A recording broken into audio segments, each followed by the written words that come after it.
जय हिंद, जय Shri Krishna my dear students. आप सभी के अपने channel Kanha ji history class बहुत बहुत स्वागत है। तो हमारा जो चैप्टर चल रहा था pair of linear equation in two variables, जिसमें एलिमिनेशन मेथड को हम लोग पढ़ रहे थे, समझ रहे थे। तो पिछले वाले वीडियो में हमने क्या किया था, एलिमिनेशन मेथड को समझा था, उससे रिलेटेड कुछ क्वेश्चन भी किए थे।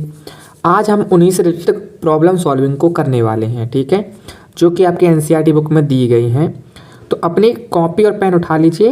ये सारे के सारे जो क्वेश्चन एनसीईआरटी बुक के हैं, तो आप अपने बुक को भी उठा लीजिए। और जो आज मैं क्वेश्चन कराने वाला हूँ, सारे के सारे क्वेश्चन जो इंपॉर्टेंट क्वेश्चन हैं, तो आपको हर एक क्वेश्चन को बहुत अच्छे से समझना है, ठीक है। किसी को भी जरा भी मिस नहीं करना है, बहुत अच्छे से समझना है सारे क्वेश्चन को, ओके। एंड एक दो दिन वीडियो नहीं आ पाई क्योंकि थोड़ी तबीयत ठीक नहीं थी, बट अब आपको बैक टू बैक वीडियो मिलेंगे। आप बिल्कुल चिंता मत करिए। मैं आपको फरवरी तक, ठीक है ना, फरवरी तक आपका पूरा सिलेबस कंप्लीट कराऊंगा। सारे सिलेबस कंप्लीट कराने के साथ ही जो मैंने कहा था डीपीपी सॉल्व कराना, पीवाईक्यू, एमसीक्यू, सारे क्लासेस होंगे, चिंता बिल्कुल मत करो, ठीक है। तो चलिए, तो क्वेश्चन नंबर 4 पढ़ते हैं, समझते हैं और उसको फिर करते हैं। पहला जो क्वेश्चन नंबर 4 है वो क्या है, 5 years ago Neeru was thrice as old as Sonu. ठीक है, ये जो क्वेश्चन है वो एज से रिलेटेड है। आपको एज से रिलेटेड क्वेश्चन को कैसे करना है, इसको बहुत ही अच्छे से समझना, ठीक है। एज से रिलेटेड जो क्वेश्चन होते हैं बहुत आते हैं, तो इसको बहुत अच्छे से समझना है। ये लगभग मैं मान के चलिए 90% तो चांसेस रहते हैं कि आपको एज से रिलेटेड क्वेश्चन मिलेगा, ठीक है। तो सबसे पहले क्वेश्चन नंबर 4 में क्या बोला गया, देखो। इन्होंने कहा कि 5 years ago जो नीरू की एज थी वो थ्राइस थी सोनू की एज से। 10 years लेटर, 10 साल बाद क्या हुआ, नीरू जो है वो ट्वाइस हो गया सोनू की एज से। तो हमें बताना है कि how old Neeru and Sonu, मतलब कि how old Neeru and Sonu को मतलब है प्रेजेंट एज उनकी क्या है। तो सबसे पहले हम लोग ऐड कर लेते हैं प्रेजेंट एज। ध्यान रखना, सबसे पहले जो आपको काम करना है एज से रिलेटेड क्वेश्चन में, कि आपको प्रेजेंट एज मान लेनी है जो भी आपको दिए गए हैं, ठीक है। तो प्रेजेंट एज ऑफ नीरू। अब हमने नीरू की एज को क्या मान लिया, बाई एक्स मान लिया, ठीक है, एक्स ईयर्स। तो इस हिसाब से देखा जाए तो प्रेजेंट एज ऑफ सोनू क्या होगा, बाई हो जाएगा, ठीक है। तो ये होगी प्रेजेंट एज। अब इन्होंने कहा था 5 years लेट, क्या कहा था, 5 years एगो, मतलब 5 साल पहले।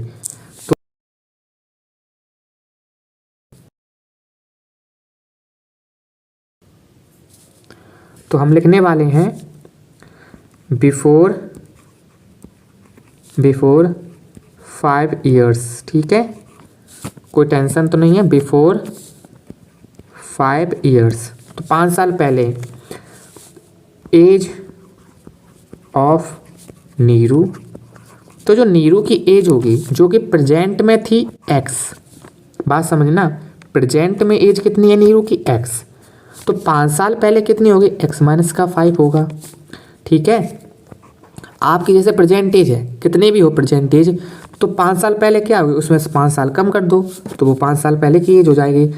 इसी तरह से एज ऑफ सोनू, जो एज ऑफ सोनू है, सोनू की जो एज है वो 22 थी प्रेजेंट में, तो उसमें 5 साल क्या हो जाएंगे, कम हो जाएंगे, ठीक है। तो ये तो बात हुई 5 साल पहले की एज की। अब जो रिलेशन दिया था अकॉर्डिंग टू क्वेश्चन, क्या बोला था कि नीरू की जो एज है और सोनू की एज, इसमें नीरू की एज, ये वाले जो नीरू की एज है वो थ्राइस है सोनू की एज से, ये इन्होंने कहा था। अगर हमें इसे सॉल्व करना तो हमें बनाना होगा इक्वेशन, इसलिए रखना होगा इक्वल में। अब क्वेश्चन आता है कि इस तरह के जब क्वेश्चन होते हैं, इसमें जैसे कहा गया कि नीरू की एज थ्राइस है इससे, तो बच्चे गलती क्या करेंगे कि इसमें 3 का मल्टीप्लाई कर देंगे, जो कि होगा रॉन्ग। सुनो ध्यान से, आपको सोचो कि इसकी एज पहले से ही ज़्यादा है और ये पहले से बेचारा छोटा है सोनू, ये आपका नीरू है और ये सोनू है। नीरू की एज अगर 3 बार और मल्टीप्लाई कर दूंगा तो ये और बड़ी हो जाएगी, फिर भाई इक्वल बचेगा ही कहाँ। अगर हमें इक्वल में रखना है तो हमें 3 का मल्टीप्लाई कहाँ करना होगा, सोनू की एज में, जिससे कि ये दोनों कैसे रहें, बैलेंस रहें। इतनी बात समझ में आई। इसीलिए हम जो 3 का मल्टीप्लाई कर रहे हैं वो किस में कर रहे हैं, सोनू की एज में। ध्यान रखना ट्वाइस, थ्राइस या टाइम्स दिया जाए, यानी कि बोला जाए कि 2 टाइम्स है, 3 टाइम्स है, 4 टाइम्स है, तो जिसमें बोला जाए जस्ट उसके अपोजिट वाले में इक्वल में रख करके जस्ट अपोजिट वाले में उसका मल्टीप्लाई करते हैं। जैसे कि अगर नीरू में कहा गया था थ्राइस, तो मैंने क्या किया, सोनू के एज में 3 का मल्टीप्लाई किया। ठीक है, ये आपको बहुत ही ध्यान से समझना है, इस चीज़ को क्लियर रखना है अपने मन में, ठीक है, दिमाग में। ठीक है, तो ये बात हुई। अब इसको थोड़ा सा और सॉल्व कर लेते हैं। तो यहाँ से क्या बनेगा, x माइनस का 5 इक्वल में 3 का मल्टीप्लाई बाय में तो 3y, 3 का मल्टीप्लाई 15 में तो 15 हो गया। ठीक है, मतलब 5 में हुआ तो 15 हो गया। अब यहाँ से अगर हम इसको थोड़ा सा और सॉल्व करेंगे आगे पेज पे, तो देखो ध्यान से, x माइनस का 5 इक्वल में 3y माइनस का 15 था। तो यहाँ से x इक्वल, ये 5 मैं ट्रांसफ़र कर रहा हूँ 15 की साइड में, तो 3y माइनस का 15 प्लस का 5, तो x इक्वल हो गया 3y। अब देखो 15 और प्लस 5 तो यानी 10 बचा माइनस का। ठीक है, तो ये हो गया हमारा x इक्वल 3y माइनस का 10। ठीक है, अब देखो, अब हमें ये क्वेश्चन नंबर वैसे फर्स्ट मिल चुकी है, अब हमें सेकंड बनाएंगे। सेकंड के लिए हमें कंडीशन देखनी होगी क्या है। तो इन्होंने सेकंड में कहा था कि 10 years later Neeru will be twice as old as Sonu. तो अब हम लोग अब लिखेंगे आफ्टर 10 ईयर्स। ठीक, तो 10 साल बाद क्या होगा, नीरू की जो एज है, जो कि प्रेजेंट में x थी, अब उसमें 10 साल बढ़ जाएंगे। सोनू की जो कि एज 22 ईयर थी, अब उसमें भी क्या हो जाएंगे, 10 साल यानी 10 ईयर्स बढ़ जाएंगे। ठीक है, ऐड हो जाएंगे 10 ईयर्स। अब जब सोनू की एज, नीरू की एज x प्लस 10 ईयर्स हो गई, सोनू की एज y प्लस 10 ईयर्स हो गई, इन्होंने कहा था कि भाई नीरू अब 2 टाइम्स हो जाएगा। ये जो नीरू है वो कितने टाइम्स हो जाएगा, 2 टाइम्स। मल्टीप्लाई हम किसकी एज में करेंगे, सोनू की एज में, जिससे कि बैलेंस रहे हमारा इक्वेशन। तो अब x प्लस 10 इक्वल 2 का मल्टीप्लाई y में तो 2y प्लस 20, यहाँ से x इक्वल आएगा तो 2y, ये जो 10 है इसको ट्रांसफ़र करेंगे 20 की साइड में, तो 20 माइनस का हो जाएगा 10, तो 2y, अब 10 जाएगा 20 में से तो 10 बचेगा, इक्वल में x। ये क्वेश्चन नंबर हो गई सेकंड। ठीक है, अच्छा एक चीज़ सुनो, वैसे तो हम लोग कर रहे हैं क्या, एलिमिनेशन मेथड। ठीक है, देखा जाए तो एलिमिनेशन मेथड से इसको सॉल्व करना चाहिए, बट सुनो, जब आप एग्ज़ाम में होगे और वहाँ जब एग्ज़ाम पेपर आपको मिलेगा और इस तरह से आपको एक प्रॉब्लम सॉल्विंग मिलेगी, तो वहाँ पर ये नहीं बोला जाता कि बेटा आप किस मेथड से इस क्वेश्चन को सॉल्व करिए। ठीक है, अगर उन्होंने किया है मेंशन, फिर तो आपको वो मेथड लगाना ही पड़ेगा, वो आपकी मजबूरी है। बट अगर सिर्फ आपको कुछ इस तरह से क्वेश्चन दे दिया, इस तरह से आपको क्वेश्चन दे दिया, तो जहाँ तो आपको कुछ बोला नहीं गया कि किस मेथड से आपको लगाना है, तो बेटा जो सबसे ज़्यादा सूटेबल आपको उस टाइम लग रहा है मेथड, आप वही लगाइए। ज़बरदस्ती आप वो मेथड मत लगाइए जिससे आपका अच्छा खासा क्वेश्चन गड़बड़ और हो जाए। क्यों, अब मैं ऐसा क्यों बोल रहा हूँ, देखो ध्यान से। जैसे कि मैंने क्वेश्चन नंबर फर्स्ट बनाए थे, तो मैंने x की वैल्यू मेरी आराम से 3y माइनस का 10 आ रहा था, और अब आसानी से हम उसे इक्वेशन नंबर सेकंड में यहाँ पे वैल्यू रख देंगे, सॉल्व हो जाएगा। और एक जगह से वैल्यू को लेकर के दूसरी जगह रखना, यानी एक इक्वेशन से दूसरे इक्वेशन में किसी की वैल्यू रखना, इसे सब्स्टिट्यूशन मेथड कहते हैं। ठीक है, तो लेकिन क्योंकि इस क्वेश्चन में मुझे लग रहा है कि सब्स्टिट्यूशन मेथड लगाना ज़्यादा आसान है, तो इसीलिए मैं चाहता हूँ कि इस क्वेश्चन में सब्स्टिट्यूशन मेथड को लगाएं। बाकी अगर आपको लग रहा है कि आप एलिमिनेशन मेथड से लगाइए तो और ज़्यादा आपको आसान लग रहा है, तो आप कर सकते हो। मैं काम करता हूँ, पहले एलिमिनेशन मेथड से करके दिखा देता हूँ, फिर सब्स्टिट्यूशन मेथड से भी दिखाऊंगा। ठीक है, अब क्योंकि एलिमिनेशन का टॉपिक चल रहा है, तो इसलिए उससे दिखाना भी जरूरी है। तो x इक्वल, जो कि इक्वेशन में फर्स्ट में क्या कहा गया था, 3y माइनस का 10, और x इक्वल यहाँ बोला है 2y प्लस का 10। ठीक है, अब हमें क्या करना है, माइनस करना है, क्योंकि x को क्रॉस करना पड़ेगा, x पहले से सेम है। तो यहाँ पे देखो ध्यान से, ये माइनस का हो जाएगा, ये भी माइनस का हो जाएगा, और ये भी क्या हो गया, माइनस का, ये कट गया, ये 3y माइनस प्लस का, ये 2y अब माइनस का हो गया, तो बचा कितना, y। इधर है माइनस का 10, ये भी माइनस का 10, तो इधर से कितना बचा, माइनस का 20। इधर को ट्रांसफ़र करेंगे इसको इधर पे, इधर 0 बचा, ठीक है। इधर ट्रांसफ़र करेंगे तो 20 वैल्यू आ गई किसकी, y की। y की वैल्यू कितनी आ गई, 20। अब इधर से x की वैल्यू निकाल सकते हैं। x की वैल्यू निकालने के लिए हम एक काम करते हैं, x बराबर 3y माइनस का 10 था हमारे पास, इस तरह से y की वैल्यू रखो जो कि कितनी है 20 माइनस का 10, तो 3 जा था 60 और 60 में से 10 जाएगा तो 50 बचेगा, यानी x की वैल्यू आ जाती है 50। यानी कि सोनू की जो एज है प्रेजेंट में वो 20 ईयर्स है और नीरू की जो एज है प्रेजेंट में 50 ईयर्स है, ठीक है। ये है इसके आंसर्स। अगर इसको सब्स्टिट्यूशन मेथड से करते तो कैसे होता, देखो x बराबर 3y माइनस का 10 हमें मिला था पहले क्वेश्चन में। सेकेंड में क्या मिला था हमें, x इक्वल 2y प्लस का 10 मिला था। अगर हम फर्स्ट से सेकंड में वैल्यू रख देते तो सीधा सीधा 3y और इधर 2y, तो 3y माइनस के 10 इक्वल में 2y प्लस का 10 हो जाता। हालांकि ये भी वैसे ही है, ज़्यादा कुछ नहीं है मेरे हिसाब से। तो ये माइनस होता तो ये इधर y बचता, ये उधर जाता तो सीधा सीधा ये भी 20 हो जाता, तो कोई टेंशन नहीं है। पर मुझे लग रहा था कि सब्स्टिट्यूशन मेथड थोड़ा सा सरल है, ठीक है। बाकी वैल्यू निकालेंगे तो फिर से क्या होगा, नीरू की एज निकल के आएगी 50 और सोनू की एज निकल के आएगी 20 ईयर्स, ठीक है। तो ये हमारे क्या हो गए, आंसर हो गए। तो इस तरह से क्वेश्चन नंबर 4 हमें करना था, ओके। और अगर आप पहली बार वीडियो देख रहे हो तो मैं आपको बता दूं, ये जो क्वेश्चन आपको दे रखे हैं कहाँ से, एनसीईआरटी से। इसकी मैंने डीपीपी इसकी जो पीडीएफ फाइल है या क्वेश्चन पेपर जो है ये आपको कहाँ मिलने वाला है, टेलीग्राम चैनल पर मिल जाएगा। आप टेलीग्राम चैनल पर जाइए, टेलीग्राम में जाइए, वहाँ पर Kanha ji study classes search कीजिए, आपको 2 चैनल दिखाई देंगे। एक मेरा पुराना वाला है, वो बंद है, हालांकि वो किसी रीजन की वजह से डिलीट नहीं हो पा रहा है, तो उसको आप इग्नोर कर देना। अब पता क्या चलेगा आपको कौन सा मेरा पुराना कौन सा नया, तो आप नीचे देख लो मेरे चैनल का लोगो कैसा है, वही वाला चैनल का लोगो जहाँ दिखे वो वाला मेरा नया वाला, ठीक है। चलिए क्वेश्चन नंबर हम लोग कर लेते हैं 5। इसको मैं रेज कर देता हूँ, आप नोट कर लो जल्दी जल्दी, स्क्रीनशॉट लेते चलिए या वीडियो पॉज करके नोट कर लीजिए, जैसा आपको अच्छा लगे, ठीक है बच्चा। आपके हाथ में सब कुछ है, फ़ोन भी आपके हाथ में, सब कुछ आपके हाथ में है, पढ़ाई भी आपके हाथ में है, सब कुछ, तो आप जितना मेहनत कर पाओ। चलो तो क्वेश्चन नंबर 5 देखो। Meena went to bank to withdraw ₹2000, ठीक है। अब मीना जो है बैंक गई 2000 रुपये निकालने के लिए।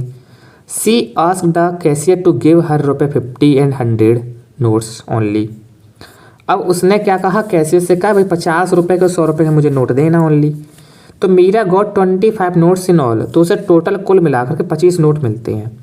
तो हाउ मैनी रुपये 50 एंड हाउ मैनी जो है 100 रुपये के उसे कितने और 50 रुपये के नोट उससे कितने मिले होंगे, ये हमें पता करना है। चलिए तो ठीक है, ये आपका कैश वाला क्वेश्चन हो गया, कैश रिलेटेड क्वेश्चन है, ठीक है। ये सारे जो हैं अलग अलग रिलेटेड मैंने क्वेश्चन लिए हैं ताकि हर एक से आप थोड़ा थोड़ा सीख पाओ कि कैसे किसी क्वेश्चन को करते हैं।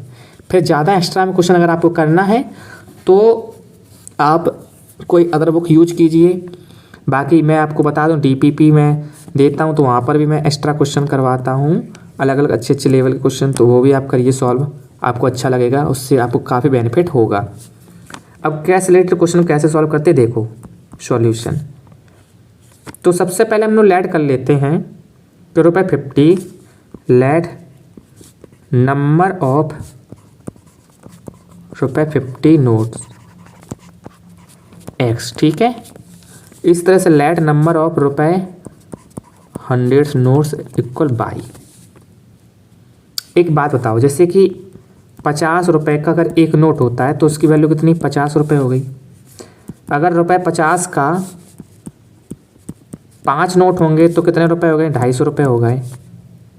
तो इसी तरह से अगर ₹50 के x नोट हैं तो उसकी जो अमाउंट है, अमाउंट ऑफ ₹50 कितना होगा, 50 तो उसके नोट की अमाउंट है और टोटल नोट है x, तो इसलिए 50x होगा कि नहीं होगा, 50x होगा, बिल्कुल होगा। इसी तरह से अमाउंट और ₹100 नोट्स, ठीक है, कितना होगा, 100 बाई होगा, बिल्कुल होगा। बात समझ में आ रही ना। भाई जैसे कि अगर ₹20 का नोट है और अगर मेरे पास टोटल 4 नोट है तो आप कितना बोलोगे? 100 रुपये हैं मेरे पास में। 80 रुपये, 80 रुपये हैं आपके पास में। कितने रुपए हैं? 80 रुपये हैं भाई। 100 रुपये के 80 रुपये हो गए आपके, अगर 4 नोट हैं 20 के। तो उसी तरह से अगर आपके पास X नोट हैं और सभी 20 रुपये के हैं तो आपके पास 20X रुपये हुए कि नहीं हुए? बिल्कुल हुए। ठीक है, अब सुनो ध्यान से। तो 50X रुपये प्लस ₹100 सबको मिलाकर के उसके पास कितने रुपए होंगे? 2000 रुपये हैं, क्योंकि इसकी जो अमाउंट होगी और इसका ये जो अमाउंट है वो कुल मिलाकर कितना होगा? 2000 रुपये होगा। बिल्कुल सही बात है कि नहीं है? 2000 होगा कि नहीं होगा? बिल्कुल होगा। अब दूसरी बात सुनो ध्यान से। X थे 50 रुपये के नोट, Y थे 100 रुपये के नोट और कुल मिलाकर कितने नोट हैं? 25 नोट हैं। तो ये भी एक इक्वेशन बन जाती है। ठीक है, और देखा जाए तो यहाँ पर भी जो है सब्स्टिट्यूशन मेथड आसानी से लगता हुआ दिखाई दे रहा है मेरे को, पर फिर भी एलिमिनेशन मेथड मैं लगाऊंगा। ठीक, क्योंकि एलिमिनेशन मेथड ये हमारा चल रहा है। अब सुनो ध्यान से। तो एलिमिनेशन मेथड कैसे, इससे एलिमिनेशन मेथड से इसको कैसे सॉल्व करेंगे? तो ये ऊपर वाले इक्वेशन नंबर फर्स्ट और ये इसके इक्वेशन नंबर सेकंड मान लो। अब यहाँ पर हम किसी एक वैल्यू को सेम करेंगे। मैंने x के बारे में सोचा, तो इसके पास x के साथ में 50 है, इसके पास नहीं है, तो हमें 50 लाना होगा। तो इसीलिए हम इक्वेशन सेकंड में 50 का क्या करेंगे? मल्टीप्लाई। तो हम यहाँ लिखने वाले हैं मल्टीप्लाइंग 50 इन इक्वेशन सेकंड। ठीक है, इक्वेशन सेकंड 50 का मल्टीप्लाई कर रहे हैं तो लिख लेते हैं कितना आएगा? 50x प्लस 50y इक्वल में कितना था? यहाँ 25 था ना, तो 25 में 50 का मल्टीप्लाई करेंगे तो 25 बचा, बनाने 25 और एक 0, तो 1250 हो गया। पहले से भी कितने थे? 50x प्लस यहाँ पे 100y है और बराबर में था 2000। माइनस करेंगे तो जब माइनस करते हैं तो साइन क्या हो जाते हैं भैया? चेंज हो जाते हैं। तो भैया चेंज कर लो, कोई दिक्कत नहीं है। तो ये तो आपका कट गया और 50 में से 100 या 100 में से 50 जाएगा तो माइनस का कितना बचेगा? 50y बचेगा। इधर से 2000 से 1250 माइनस करो तो 0 0, 10 में से 5 किया 5 और यहाँ बचा है कितना? 8 नहीं सॉरी 9 में से 2 गया तो बचा हमारा 7 और बन गया 0। तो माइनस का इतना आया। अब मैं इसको भी क्रॉस कर देता हूँ बाबू। ये माइनस से माइनस क्रॉस, बाई की वैल्यू निकालनी है तो 750 अपॉन में आया 50। 0 0 कैंसिल, 5 से इसको काटो, 5 बन जा 5 और 5 5 जा 25। तो जो है बाई की वैल्यू आ जाती है 15। कितनी आ गई बाई की वैल्यू? बाई की वैल्यू आ गई 15, यानी कि जो 100 रुपये के नोट है वो 15 है। इसका मतलब टोटल 25 थे ना, इसका मतलब हुआ कि 10 नोट हैं किसके? 50 रुपये के। ठीक है, तो ये आपके हो गए आंसर। क्या हो गया? ये आंसर हो गया। अच्छा, वहीं अगर हम इसको सब्स्टिट्यूशन मेथड से करते, किससे करते? सब्स्टिट्यूशन मेथड से करते तो देखो, हमें इक्वेशन में दिया था 50x प्लस 100y बराबर में 2000 इक्वल में 2000 और x प्लस y इक्वल में था 25, है ना। तो अगर मैं x की वैल्यू निकालता तो 25 माइनस का y आ जाता। ठीक है, यही तो आता। और उसकी वैल्यू अगर मैं यहाँ रख देता x के प्लेस पर तो 50 ब्रैकेट में 25 माइनस का y प्लस का 100y और इक्वल में हो जाता 2000। कितना हो जाता भैया? 2000। इस तरह से। या एक काम और करते, सुनो क्या कर देते। सबसे पहले इस इक्वेशन में से 50 कॉमन ले लेते। ठीक है, ये काम पहले भी मुझे कर लेना चाहिए था, मैं ध्यान नहीं दिया। क्या करते? 50 कॉमन ले लेते तो x बचता यहाँ से 52 जा 100 और 54 जा 200 और 0 40 बचा। अब इस x के प्लेस पर 25 माइनस का y रख देते तो 25 माइनस का वाई प्लस का 2y इक्वल में 40। ये 25 इधर जाएगा तो माइनस होगा और ये माइनस और प्लस क्या हो जाएंगे माइनस, तो y बराबर 40 माइनस का 25 यानी कि बच जाता 10 में से 5 गया 5, 3 में 2 गया 1, 15 यानी कि y की वैल्यू आ जाती 15 इस तरह से। और यहाँ पर भी फिर वो कट पिट के आ जाता। ठीक है, मैंने ये कॉमन लेना भूल गया, ये गड़बड़ हो गया। चलो कोई बात नहीं, इट्स ओके, आप कर लेना। ठीक, तो और शॉर्ट फॉर्म हो जाएगा। अब इसको जल्दी नोट कर लो बेटा जी, हम फिर इसको रेज कर देते हैं। जल्दी से नोट कर डालो, सॉल्व तो मैंने कर ही दिया था। चलो इसको थोड़ा सा जो है